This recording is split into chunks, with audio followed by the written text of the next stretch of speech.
Jilted lovers, miserable mothers, and Karens who couldn't stay still in court, these criminals made a mockery of the judicial system with their antics. They frustrated their victims' families, members of the jury, and the judge. But in the end, they received life sentences and justice was served.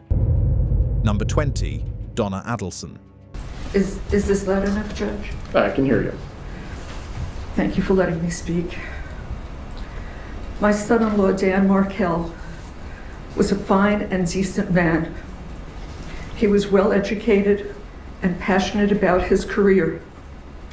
He was a good son-in-law, but more importantly, he was a caring and loving. Despite her reservations about Dan Markell, Donna Adelson claimed that she accepted him as part of their lives when her daughter, Wendy Adelson, announced their plans to get married. Their relationship was off to a fairly decent start, as both Wendy and Dan built a life for themselves as respected law professors at Florida State University. However, it quickly soured when the relationship between Dan and Wendy went south. Since both Dan and Wendy knew the law inside out, the custody battle got dragged out and turned ugly pretty soon. In 2014, fed up with Dan's relentless pursuit of custody and the turmoil it had caused her daughter, Donna plotted with her son, Wendy's brother, Charlie, and discussed the possibility of ending their problem once and for all. Charlie was reportedly involved with Catherine Magbauner, who'd fathered 2 children with Sigfredo Garcia. Somehow, everyone, including Sigfredo's friend, Luis Garcia, came together to reach an agreement. The Adelsons would pay Sigfredo and Luis, both members of the gang, the Latin Kings, a sum of over $100,000 to unalive Dan.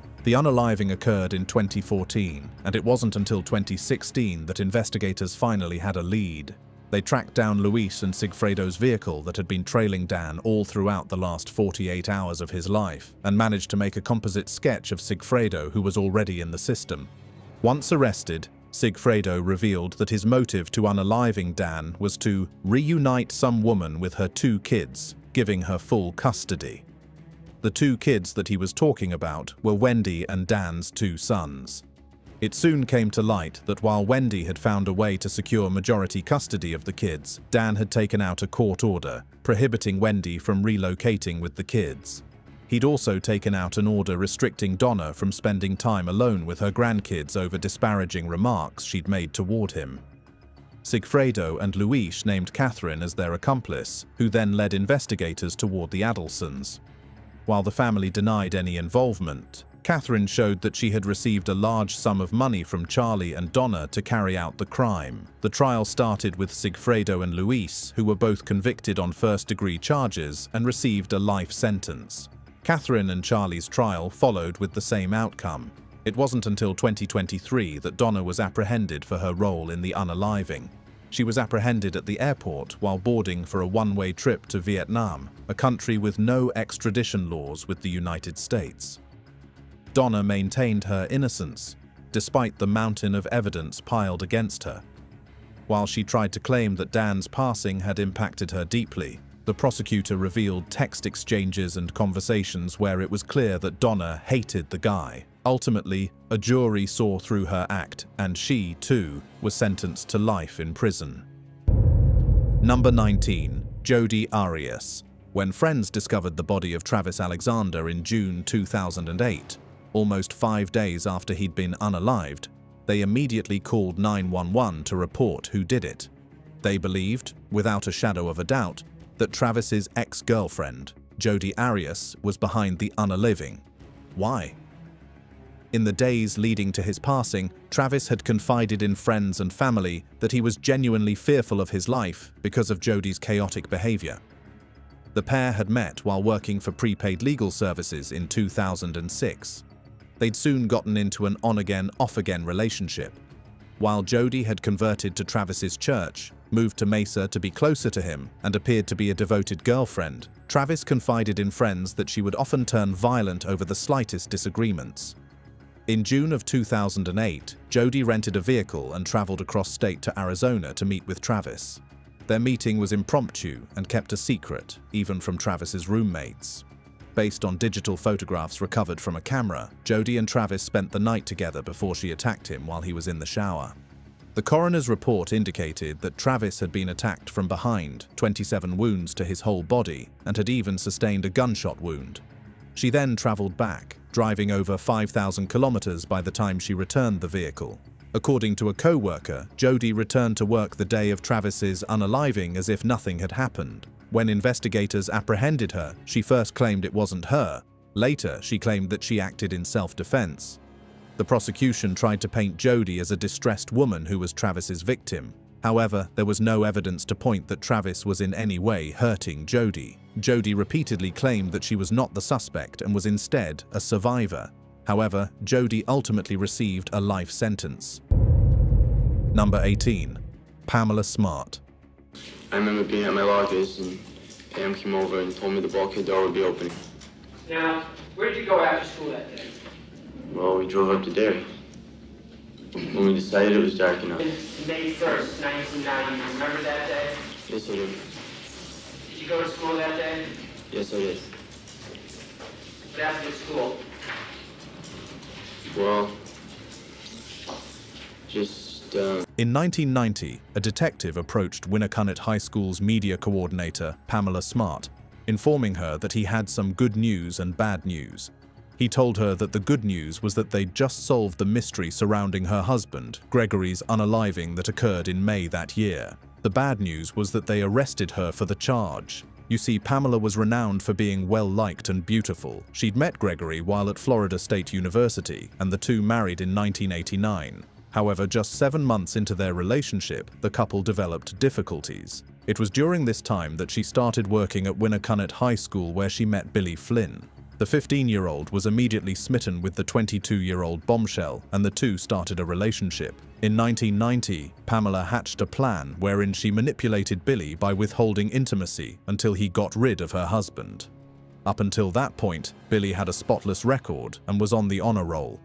However, prosecutors claimed he was manipulated to commit the unaliving, staging it as a burglary gone wrong and recruiting 3 of his friends to carry out the act with him. Investigators arrested Billy and the 3 other boys soon enough, and eventually convinced another girl who knew of the plan to wear a wire and incriminate Pamela.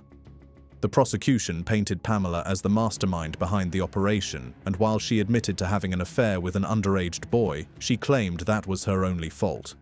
She also alleged that Billy came up with the plan to end Greg's life by himself after she'd told him she was going to end the affair and mend things with her husband. However, a jury saw through her act and sentenced to her life in prison. Pamela's life behind bars hasn't been easy. She's received almost 22 convictions on her record, has been harmed in prison brawls, and filed cases against the prison system. Up until losing her final appeal in 2023, Pamela claimed she routinely tracked Billy, who was released in 2015, and hoped he'd come out with the truth. Number 17. Leticia Stauch. Instead of allowing her to take that power of hurting me further, I wanted to tell you this. Let me tell you what Gannon has done.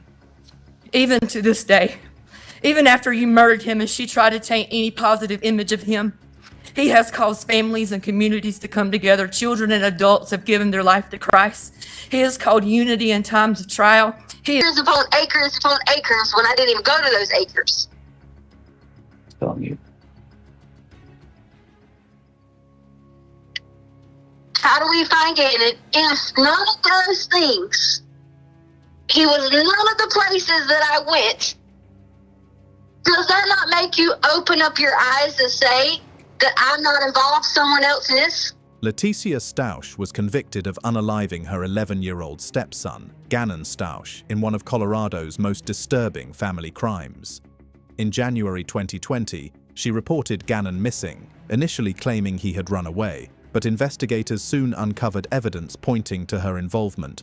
Prosecutors said Leticia attacked Gannon in their home, attacking him multiple times, beating him and shooting him before placing his body in a suitcase and driving it across state lines. She ultimately dumped the remains under a bridge in Florida, hundreds of miles away, while repeatedly lying to authorities.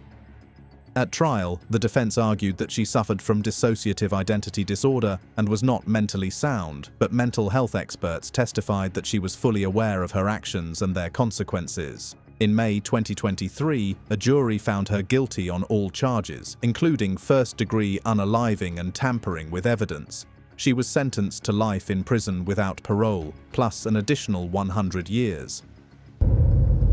Number 16. Brittany Norwood. 331 wounds that took her life. Her 26-year-old co-worker, Brittany Norwood, was also inside and said 2 masked intruders attacked them both. But as detectives dug deeper, Norwood's story began to unravel, and what started as her tale of survival quickly gave way to... You think it was parked? It was on the same, I don't know, maybe a couple stores up. Okay. And, okay, well, let's go through it step by step then.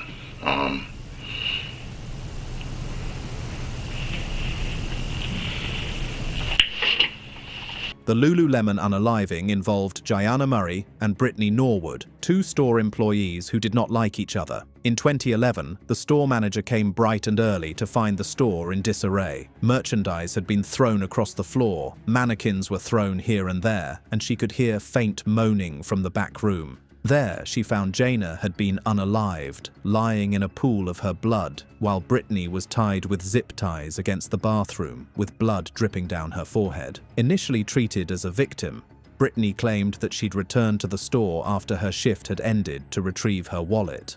That's when 2 men in ski masks entered the store, attempted to rob and hurt the 2 women. Holes began appearing in her story soon enough, especially when investigators claimed that Jaina had been hurt over 300 times with 5 weapons, all from the toolbox located in the back room. Meanwhile, the gash on Brittany's forehead appeared self-inflicted. They also found that the bloodied footprints from men's shoes ended and began at the storefront and not anywhere outside. Brittany was also caught in a lie when her car was found a few kilometers away from the store. She claimed that the assailants instructed her to move it and that they would unalive both her and Jaina if she didn't come back in 10 minutes. Meanwhile, employees at the store next door claimed that they heard a commotion from the Lululemon. They heard a woman, Jaina, pleading with someone saying, "No, please, let's talk about this." So, why did Brittany commit such a horrible act against her co-worker? Earlier on in her shift, Jaina had found a pair of pants in one of Brittany's bags and reported it to the manager. This had angered Brittany, who came back after her shift to unalive Jaina. Ultimately, a court found her guilty on all counts and sentenced her to life in prison. Number 15. Shaina Hubers. Don't you think? I guess it is, but I do believe that I've been through a lot in my life since then, and I'm a lot more mature.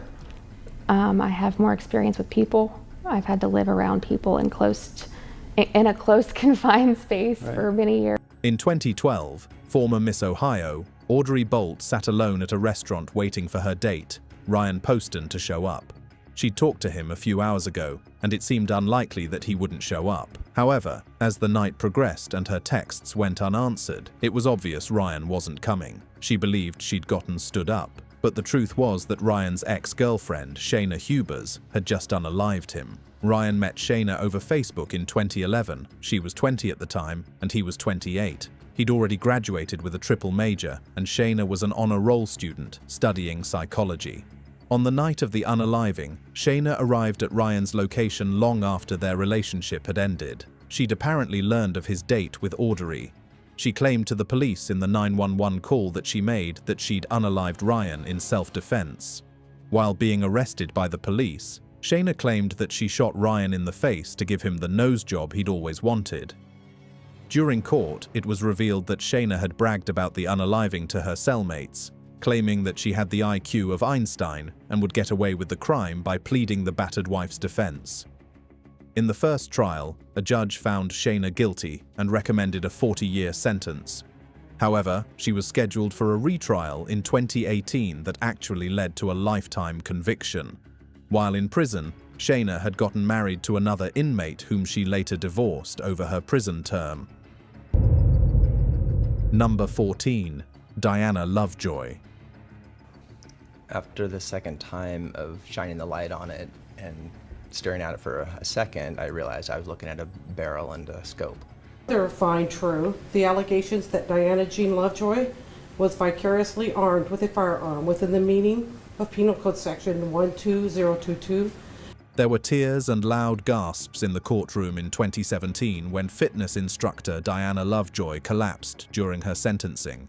A reporter later claimed that she'd been overcome with shock after receiving a 40 years to life sentence for the botched unaliving for hire plot concerning her ex-husband, Greg Mulvihill. In 2017, Greg and Diana were going through a bitter divorce that ended with 50-50 custody of their kids, and Diana having to pay Greg over $100,000.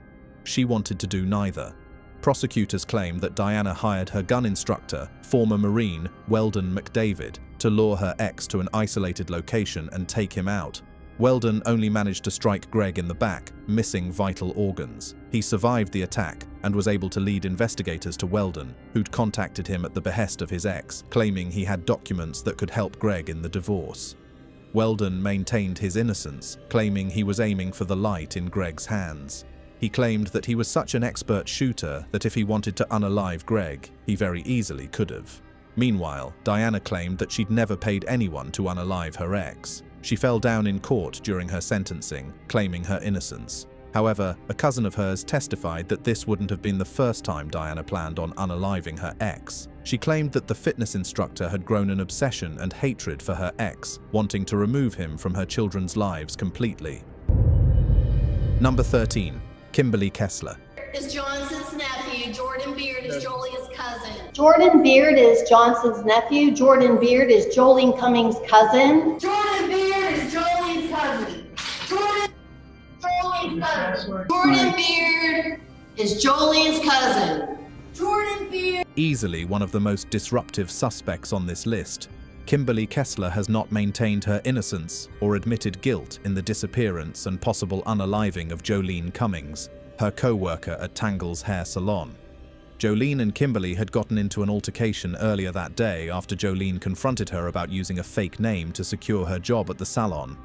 The truth was that Kimberly was on her 12th-something identity and feared being caught. She'd routinely skip states after minor violations, adopting a new identity whenever she moved. It's believed that in 2018, Kimberly attacked Jolene at the salon when there was no one there and then disposed of her body. However, investigators have been unable to track Jolene's body or extract a confession out of Kimberly. After her arrest, Kimberly went on a hunger strike, dropping her weight from 196 to only less than 60. She was also extremely loud and disruptive in court and had to appear via video cam. Officers also claimed that she would routinely strip naked in her cell and yell obscenities at the walls. However, despite her show, a judge found that Kimberly was capable of understanding the charges levied against her and that she was in full control of her actions when she attacked Jolene. In 2024, a jury finally found Kimberly guilty on all counts, sentencing her to life in prison. Number 12. Julie Schenecker. My daughter, my 16-year-old, is just mouthy. Okay. And it's really ridiculous. Okay. She calls me names. What kind of names she call you? Stupid. 16-year-old Calix and 13-year-old Bo Schenecker were found unalived in their Tampa, Florida residence by police in 2011. Their mother, Julie, was found on the back porch, covered in blood. When officers approached her to see if she was somehow the only survivor of a gruesome attack by intruders, they were shocked when Julie broke into a monologue on how she unalived her kids. Julie and Parker Schenecker had a seemingly perfect relationship and shared 2 kids, Calix and Bo, together. Parker was in the military and was stationed overseas at the time of the unaliving, but routinely called back home. Trouble with Julie first started in 2010 when a CPS report was filed. Calix had confided in a counselor that their mother had struck her for 30 seconds on a car ride back home. In 2011, when confronted with unaliving her 2 kids, Julie claimed she was left with no other choice since her kids were mouthy. She'd purchased the gun just 5 days prior, shot Bo twice in the family's SUV after driving him back home from soccer practice, left his body in the car as she approached Calix's bedroom, and shot her too. She then covered her daughter's body with a blanket before going out to the porch and attempting to unalive herself as well.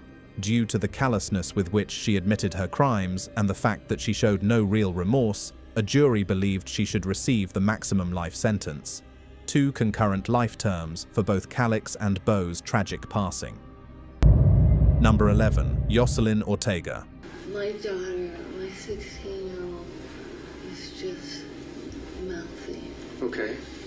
And ridiculous. Okay. She calls me names. What kind of name she call you? Stupid. In October 2012, Marina Krim left her two children, 6-year-old Lucia and 2-year-old Leo, in the care of Yoselyn Ortega while she attended a swimming class with her 3-year-old daughter, Nessie. Their father, Kevin Krim, was at work that evening. Marina trusted Yoselyn to look after the kids, as she'd done so previously as well. Marina also maintained a family blog where she routinely discussed raising 3 young children and mentioned Yoselyn as well. But in October of 2012, Marina and Nessie returned to find Lucia and Leo in a pool of their own blood in the bar. Was supposed to come with the kids to Lucia's ballet recital, but failed to show up. Mariana and Nessie went back to the apartment where they found the 2 kids in the bathtub and Yoselyn in a catatonic state right beside them. She survived her wounds and was rushed to the hospital. According to an initial inquiry, Yoselyn was unhappy with her employers for not giving her a raise. Although she made $18 an hour, had her plane tickets for the Dominican Republic comped by the Krims, and even vacationed with them. Her defense team tried to argue insanity, claiming that Yoselyn loved the children as her own and was not in complete control that day. However, the judge called her a monster before handing down a life sentence against her. Number 10. Amanda Taylor. My family and I, we create and build. The defendant may think she destroyed Lulu and Leo, but she is a failure in this. She saw the nanny, quote, looking at me with this glare. Amanda Taylor, often called the selfie unaliver, became infamous for the shocking slaying of her former father-in-law, Charles Taylor, in April 2015. At the time, she was only 24 and still grieving the loss of her husband, Rex, who had taken his own life months earlier.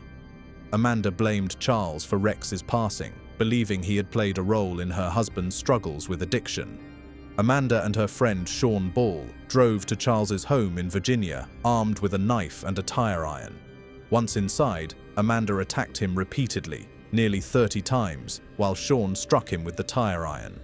Afterward, she took a selfie holding the weapon with Charles's body in the background and posted it to Instagram. Amanda showed no remorse in the aftermath. In interviews from jail, she even admitted she felt better after the slaying and claimed Charles didn't deserve to live since Rex was gone. During sentencing, she appeared unbothered. Ultimately, Amanda was convicted of first-degree unaliving and sentenced to life in prison. Number 9. Nicole Nachtman. We, the jury find as follows to count 1 of the charge. The defendant is guilty of murder in the first degree as charged. I didn't think I could do it, Joey. I didn't think I could do it, but I shot Bob. I didn't think I could do it. And it was just weird because it was in a whisper. And Nicole Nachtman was a college student at Florida State University when her life took a dark turn in August 2015. At 21, she returned to her family's home in Carrollwood, Florida, and fatally shot her mother, Miriam Dieners, and stepfather, Robert Dieners. Investigators say she did so to avoid facing them over academic and housing issues she had hidden. Prosecutors argued that Nicole drove from Tallahassee with the intent to cause harm that day. She first shot Robert inside the home and later waited for Miriam to return, shooting her in the driveway. Witnesses reported hearing gunfire and screams. The prosecution maintained that Nicole knew exactly what she was doing, presenting evidence that she took deliberate steps before and after the slayings. Her defense, on the other hand, claimed she suffered from severe mental health struggles, including schizophrenia and trauma from years of emotional torment by her mother. Witnesses described Miriam as controlling and critical, and Nicole as socially withdrawn. Despite this, mental health experts testified that she was legally sane and aware of her actions. In 1929, a jury found her guilty of 2 counts of first-degree unaliving. She was sentenced to life in prison without parole. Number 8. Marissa Devault. Hopefully we'll get life and never be released. It was hard. It was hard to sit there and look at her and know that she's alive. And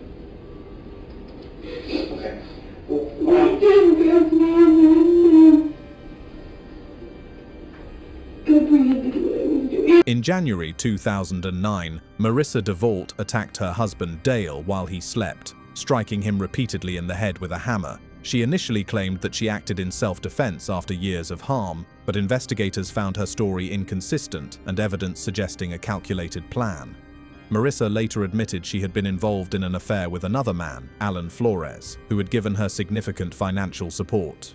Prosecutors argued that Marissa's primary motive was to collect on Dale's life insurance policy and escape her marriage to be with Alan. Dale survived for nearly a month in a coma before passing away from his injuries, and Marissa was charged with first-degree unaliving. During the trial, the defense emphasized her claims of abuse and mental health struggles, but the jury sided with the prosecution's argument that financial gain and infidelity motivated the unaliving. In 2014, Marissa was convicted and sentenced to life in prison without the possibility of parole. Number 7. Nancy Crampton Brophy. In 2011, Nancy Crampton Brophy released an online blog titled How to Unalive Your Husband. In 2018, students of the Oregon Culinary Institute arrived to find their instructor, Daniel Brophy, on the floor, passed away, with 2 gunshot wounds. Immediately, the police began suspecting Nancy of the crime. They claimed that she'd been unhappy in their long-term marriage and had wanted to cash in on the $1 million life insurance policy they'd taken out on Daniel. She also claimed that she had been walking the dog at the time of the unaliving. The story held, and investigators had nothing to charge her on until a breakthrough in 2020. Surveillance footage from traffic cams showed Nancy traveling to and from the Culinary Institute on the day of Daniel's unaliving. That 13-minute window was the exact time match for when the coroner believed Daniel had been unalived, but Nancy claimed she'd gone out for a quick coffee run and only forgot to inform detectives because of the stress of the situation. However, a jury believed none of what she was saying and ultimately agreed on sending her away to spend the rest of her life in prison. Number 6. Betty Broderick. It was all a game, a very well orchestrated game, and in Dan's mind this was a legal case. And he had to destroy me, totally, but I don't know why. I never did anything to him to incur all that hate and wrath. People say she had $1 million house and $16,000 a month alimony. Why didn't she go live her new life? And a boyfriend, for that matter. Why didn't she go away and live her life and leave them alone? Me leave them alone? I would have loved to have done that. And that would have been the plan, is to be left alone and have $1 million house and a boyfriend and a car and everything, but that's... Betty Broderick's case has been immortalized in pop culture because of the dramatic turn of events. Betty claimed she'd always trained to be a housewife and came from a very traditional family. She met Dan Broderick in 1965, and he quickly became obsessed with her. Betty claimed that Dan would attempt anything to win her affection. Eventually, the couple married and had 5 children together. While Dan pursued her JD degree, Betty was the primary breadwinner of the family, as well as raised the kids. Eventually, Dan's judicial career took off, and he saw great success. The Brodericks quickly became very wealthy. However, after a decade-long marriage, Dan started an affair with his 21-year-old secretary, Linda, and eventually left Betty to be with her. He also gained sole custody of their kids and made it difficult for Betty to find counsel who had her best interests in their divorce proceedings. Betty claimed Dan left her destitute and that Linda taunted her after their marriage by sending her facial cream and slimming treatments. She claimed she eventually snapped in 1989 when she broke into the new couple's home and shot them while they slept in their bedroom. According to Betty, Dan didn't immediately pass away, and they had a brief conversation before he did. Her defense team pleaded insanity, claiming that Betty had been tormented and left destitute by Dan and Linda. A jury believed she'd premeditated the crimes and sentenced her to 32 years to life in prison. While no one can condone unaliving someone, Betty Broderick reportedly still receives fan mail to this day. Number 5. Michelle Lodzinski. After I paid for a soda, I turned around and he was gone. But then later changed her story to say he was abducted. Her attorneys stand by her side. She did not kill her child. Michelle Lodzinski's case is one of the most debated child disappearance stories in the United States, spanning more than 2 decades before ending in an unaliving conviction. In May 1991, Michelle, a 23-year-old single mother from New Jersey, reported that her 5-year-old son, Timothy Wiltsey, had vanished during a local carnival in Sayreville. Michelle's accounts changed several times, first saying Timmy had wandered off, then claiming he was abducted by a woman she knew, and so on. Nearly a year later, Timmy's skeletal remains were discovered miles from the carnival site, close to where Michelle once worked.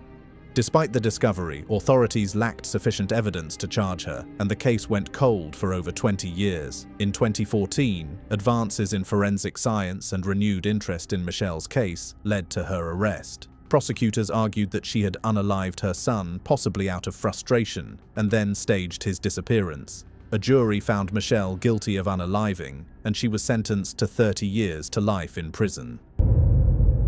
Number 4. Kelly Cochran.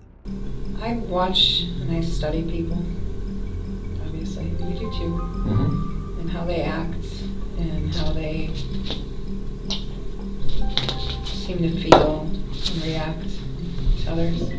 And it's all about whether or not you can use that particular emotion to manipulate. Kelly Cochran is one of the most notorious figures in recent American true crime history, convicted of 2 brutal unalivings linked to a twisted relationship. In 2014, she and her husband Jason plotted the unaliving of Chris Regan, a man with whom Kelly was having an affair with. Prosecutors said the couple made a pact early in their marriage that if either cheated, the unfaithful partner had to unalive the lover. Kelly lured Chris to their home, where Jason shot him, and together they dismembered and hid his remains. The case went unsolved for nearly 2 years until Kelly confessed. In a chilling twist, investigators later discovered that Kelly had also killed Jason in 2016, injecting him with substances and suffocating him. She claimed it was revenge for being forced into the pact, though prosecutors argued it was part of her escalating violence. Kelly was sentenced to life in prison. Number 3. Stacy Caster. The question I ask is why? Why did she do these things? I know that's probably never going to be answered. There are so many things that she has ruined. She'll never be able to see Bree graduate. My father will never take me down the aisle. She'll never get to see her grandchildren. All those things she took away from me. She killed 2 people and tried to kill me and blame it on me and blame me for the other deaths. That bothers me so much. Sitting down talking to Danny on the phone. What were you wearing? Probably jeans and a t-shirt. I don't care what you were probably wearing. What were you wearing? You remember it? No, I remember I wasn't typing. I didn't say I remembered what I was wearing. You just remember that you weren't typing, right? Yes. The modern-day Black Widow, Stacy Caster hated almost everyone in her life, especially her husbands. In the 80s, she'd met her first husband, Michael Wallace, when she was 17, and shortly thereafter, the two got married and welcomed 2 daughters together, Ashley and Bree. The couple remained married until 2000, although many claim that both of them engaged in extramarital affairs and were unhappy in their relationship. In 1999, friends and family grew increasingly concerned for Michael when he appeared sickly almost all the time. He was coughing, could barely stay still, and was often delirious. Although many of his friends and family members recommended he visit a doctor. Unfortunately, he passed in 2000 before he could do so, with the doctors treating his passing as a heart attack. Stacy then met and married her second husband, David Caster, in 2003. In 2005, however, she called 911, claiming that her husband had locked himself in their bedroom following an argument and she was worried about his safety. When officers knocked down the door, they found David lying passed away next to a bottle of antifreeze. Stacy was apparently hysterical. However, holes in her story started to appear when they found a turkey baster with Daniel's DNA on it and the antifreeze bottle with Stacy's fingerprints. They believed that Stacy had administered the final lethal dose after microdosing Daniel for years.